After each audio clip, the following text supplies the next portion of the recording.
Hi everybody, welcome back. This is the second part of the third and final stats lecture on the dyspepsia module. And I realised when I introduced this lecture, I said that it was a lecture in 3 parts, and I made a mistake because actually there are only 2 parts because I found that the content was easiest to divide into 2 rather than 3. So we've dealt with part 1 and we've only got halfway to go, and it's the second topic really that we were going to deal with in this second part, which is how to express how confident we are in statistics. So specifically we're going to talk about confidence intervals, a special case of which is called the standard error. And hopefully these are things that are at least vaguely familiar to you. We're going to look at what they mean, roughly how they're derived, so that you can interpret them when you see them, for example, plotted on a graph, which is very common. So if we go back to the Gapminder dataset, we get a nice example here of a different relationship that we might be interested in. This time it's the wealth in a country, again GDP per capita, expressed against life expectancy this time. So what we're seeing here is the opposite relationship that we saw with child mortality. As countries get wealthier, life expectancy goes up. So in Europe, the orange blobs up here, we find that life expectancy is typically 70 and above, and in some countries even over 80. Whereas in the African countries down here, in the dark blue blobs, some have life expectancy as low as 50 even today, or in 2012 in this example, but even recently. So an interesting relationship. We're not going to go into it in any more detail, but what I want you to note here is that each of these blobs represents a country, and if you think about it, you're going to need to explain how you can get a single life expectancy value or a single GDP value from a whole country when a country contains millions of people probably. And of course the answer is that these are averages, so we're looking at the average life expectancy or the mean life expectancy for each country.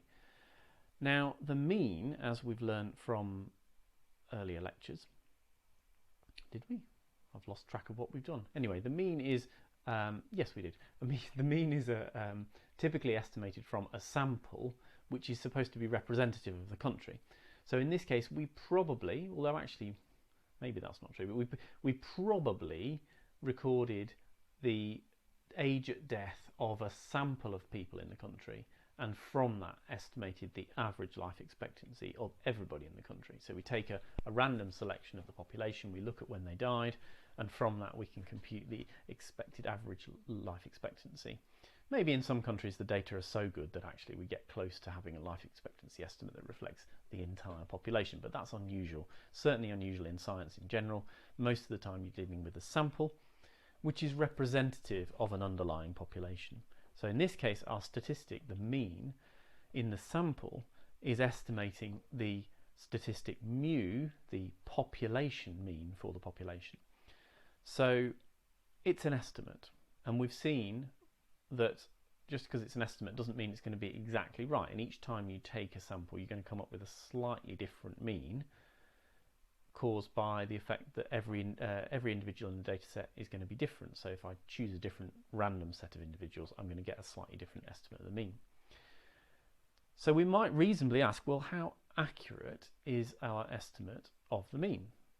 And that is going to depend on a number of factors. Most notably, it's going to depend on sample size. So let me show you some examples. Let's imagine we go into a real human population.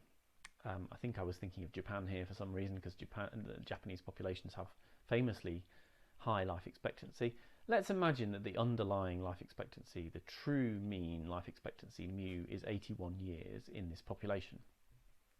Now let's imagine we choose some samples at random to be representative of that population, and we choose to start with just samples of 3 individuals. So the sample size n is 3, and I've collected 3 samples of 3 people from this population, and the first one has a mean age at death of 85.3 years, second one a mean age at death of 71.7, and the third one a mean of 81.3. So one of these 3 samples gets pretty close to the true underlying population mean, but the other 2, well, this one is rather too low, it's nearly 10 years too low, and this one is about 4 years too high. So we've got some variation around the true population mean in our sample estimates. In other words, this is showing that the sample estimate is just that, it's an estimate, it's not actually the correct figure. It's an attempt to estimate the underlying correct figure using a small representative sample. And there will be random variation in these estimates depending on which individuals I happen to sample. Now let's look what happens when we increase the sample size. So if I go out and sample the same population, but this time I choose 10 people at random each time, what you will find consistently in any kind of data set is that the bigger the sample size, the more accurate the estimates of the mean. So in this case, my three averages are now 79.2, 78, and 82.5. Those are clustered much more tightly around the true underlying population mean of 81 years. There's still some random variation because it still depends on whether I happen to pick, for example, somebody who lives to the ripe old age of 93, or I just happen to choose somebody here who died very early at age 49. There will always be that random variation, but as the sample size increases, I even out across those bumps and I end up with a more accurate sample mean representing the population mean. So sample size is a crucial determinant of how confident we should be in our sample statistics, in this case the sample mean. So sample size, as it goes up, the estimate of the mean gets better in a very predictable way. And that predictability allows us to say something general about our confidence in any particular mean that we might choose to quote. And this is based on the idea that if we collect lots of samples with the same sample size, so lots of groups of 3 people from the same population or lots of groups of 10 people, what we find is that the distribution of means of those samples follows a very predictable distribution. So this is what it looks like. If we collected loads and loads of samples of 3 people from the Japanese population, where the true underlying life expectancy is 81 years, we would find, as we built up a frequency histogram of all of the samples that we might collect, some of them have average ages of death greater than the true underlying mean, and some of them have means which are below the true underlying population mean. But on average, they will hit the true population mean if you collect enough of these samples of 3 people. So we see that the distribution of sample means is symmetrical and a kind of bell curve centered on the true underlying population mean, but with some spread representing the fact that each individual sample that we collect is a little bit different. Occasionally we get really big positive outliers where the sample has a very high mean life expectancy just by chance, and sometimes we get the opposite. But most of the time the samples will give you means which are close to the population mean. As we increase the sample size from 3 to 10, this distribution changes. It stays symmetrical and bell-shaped, but it gets a lot tighter. And that's because, with a larger sample size, each mean that we get is going to be closer to the underlying population mean on average. So we get a lot tighter clustering around the true mean of 81, with very few even mild positive or negative outliers. So the shape of this curve tightens right up, but it still follows a very familiar pattern, which actually we understand mathematically very well. This is called the normal distribution. So if you take a sample of means from pretty much any kind of data set, if you repeatedly sample and then calculate a mean and then plot those means as a frequency histogram, you will find that they follow a normal distribution, a bell curve, symmetrical, centered on the true underlying population mean.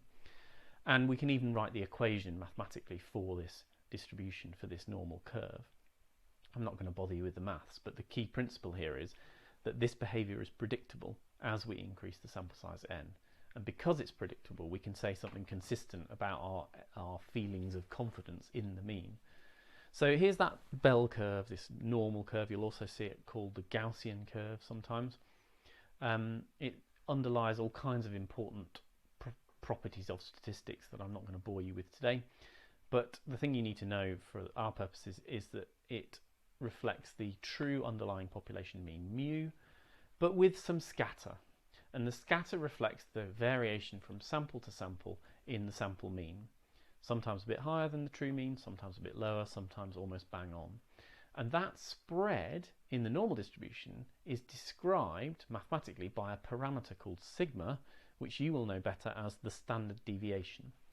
So the standard deviation describes how broad the bell curve is. If the standard deviation is very small, then you're looking at a very tight, narrow distribution with a very narrow bell curve. If the standard deviation is large, because there's a lot of variation among samples, then we're going to see a very wide curve. And the maths of the normal distribution are such that we can say exactly how many of our sample means will lie within one standard deviation of the mean. So the answer to that is 68.25. So 68.25% of all the values in a normal distribution are within one standard deviation of the mean. In a sense, that's what the standard deviation means. It means the distance from the mean you need to go before you incorporate 68.25% of the data. So what we're saying here is that if we collected 100 samples of age at death, each of which had the same sample size, they would follow this bell curve, and 68.25% on average of those samples would be within one standard deviation of the true underlying population mean longevity mu. And similarly, we can say that 95% of the data will lie within 1.96 standard deviations of the mean, which comes in handy, as we're going to see in a moment. Okay, so far I've developed several concepts that might not necessarily link together in your mind, but hopefully it's going to become clear now. So the standard deviation of that distribution of means is what we use as a measure of confidence. And here's why. Here's our example where we repeatedly sampled 3 individuals from the population, and we got not a very good estimate of the life expectancy, because random chance means when you only pick 3 people, sometimes you get a big overestimate of longevity of life expectancy, sometimes you get a really big underestimate. And so the standard deviation of this normal distribution is big. So sigma is big. And that reflects the fact that we don't have a huge amount of confidence in our individual estimates of the mean, because with only 3 individuals, they are going to vary a lot by random chance. Whereas when we collect samples of a larger sample size, say n equals 10, the standard deviation now is much smaller, this curve is much narrower, and that standard deviation sigma tells us it's very small because we're more confident that each individual estimate that we make is close to the true underlying population mean of 81. So what we just developed here is this idea that the standard deviation of the distribution of the means is a measure of confidence, and it is a measure of confidence that's so important that we give it a name, and we call it the standard error. So if you've ever encountered the standard error of the mean, that's what it means. It's the standard deviation of the distribution of the means. In other words, it's how variable the means will be if you repeatedly sample at the same sample size. So what we're saying here, given the maths of the normal distribution, is that about 68% of the means that we get if we repeatedly sample at the same sample size over and over again will be within one standard error or one standard deviation of the mean. So this is the standard error of the mean. It's really useful. You'll see it plotted or described in all kinds of scientific contexts. We can actually calculate, the nice thing about standard error of the mean is you can calculate it from a single sample. I've been talking about what happens if you sample over and over again and you build up this distribution of means. But of course in reality, normally you only choose one sample. I go out and I choose 10 people at random, I see when they died, and I say, well, that's my estimate of the underlying population mean life expectancy. And I can calculate the standard error of the mean for that estimate just by taking the standard deviation, which for a sample is described as S. I called it sigma a minute ago. That's because sigma is the population standard deviation. But if we just got a single sample with a mean x bar, the standard deviation of that sample is typically described as S. So if we take the standard deviation of a single sample, divide it through by the square root of the sample size, so in my example 10 people, square root of 10 on the bottom of this equation. On the top of the equation is the standard deviation, which you can get a calculator or a computer to tell you for a given sample. Standard deviation just means the average distance of a data point from the mean. If we do that for a sample, we end up with an estimate of the standard error of the mean, and that is our confidence measure, our thing that we plot on a graph to give us an idea of how confident we are in the mean.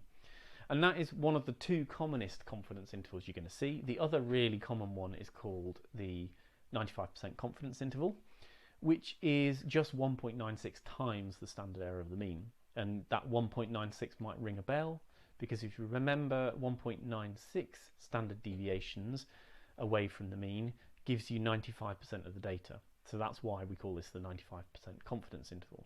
What it means is, if we sampled the same population over and over again at the same sample size, then 95% of the time our sample mean will be within this distance of the true underlying population mean. So at the moment this is all quite abstract, and I suspect you're sitting there and it's whizzing around your head and thinking, I don't really understand how to make sense of this. If we look at it on a graph, it perhaps makes more sense. So what we've plotted here, I've plotted here, is the standard error of the mean as a blue error bar for 4 different samples. Doesn't matter what we're looking at. Well, we're looking at life expectancy here. And I've increased the sample size from 5 up to 20. So I've taken a single sample of 5 individuals. The average happens to be about 80, which is a slight underestimate, we know, from the true population. But the key thing is there's a big error bar here, a big standard error of the mean, reflecting low confidence in this estimate. Why have we got low confidence? Because we've only got a small sample size. Small sample size means low confidence, means big standard error of the mean. Standard error of the mean, if you remember, is the standard deviation of the means if we collected 5 individuals over and over again. What does that mean? It means that if we did it over and over again, this average of 80 for my one sample would sometimes be way up here at nearly 90 and sometimes be way down here nearly 70, just by random chance. So we'd see this average pinging around each time we collected another data set of 5 individuals. So for any individual sample like the one I've got here, I'm not totally sure where the real underlying mean is. It could be up here, it could be down there. So that's why we use the standard error of the mean to express the confidence. It kind of, you're able to visualize where the middle of that bell curve is. So between here and here, 68.25% of the time is going to be where the true mean lies. As we increase the sample size, going up to a sample size of 20, the error bars shrink because the standard error gets smaller, because we get more confident about the estimated mean of the population. So here we're quite high confidence really about where the true population mean lies. It probably lies within this 68.25% band. And commonly you also see the 95% confidence interval plotted instead of the standard error, which will tend to be a bit broader because it reflects a bigger part of that bell curve, but it shows you the same idea. Sorry, I'm getting distracted because it's snowing outside my window. Sorry for those of you who are in Malaysia and it's not snowing, but it is cool. Okay, so that's confidence intervals. Quite a hard concept. I find it hard to teach. I know it's hard to get your head around. I mean, if you're going to take one thing home from that, just remember that the error bar or the standard error of the mean or the confidence interval gives you an expression of how confident you are in the position of the real underlying statistic, in the case of our example, the mean, based on a sample. Okay, so the take-home messages overall for today's session are that we're very often interested not just in differences in science, but also in trends between pairs of continuous variables. And often the best way to test for a trend is using something called linear regression. And we saw how the linear regression works. It generates a test statistic called F, from which we can then calculate P. Of course, the computer does all the hard work for you and gives you the p-value, which allows us to make a decision about whether the null hypothesis is likely to be true. But it also provides us with a line of best fit from which, for example, we can make predictions about what future values of x and y might look like. And then in the final topic we dealt with confidence intervals, which are a really useful way of expressing our confidence in a statistic that we measure from a sample, and the commonest statistic that you'll see quoted is the mean. And so we looked at how the mean and its confidence interval tell us about the underlying population.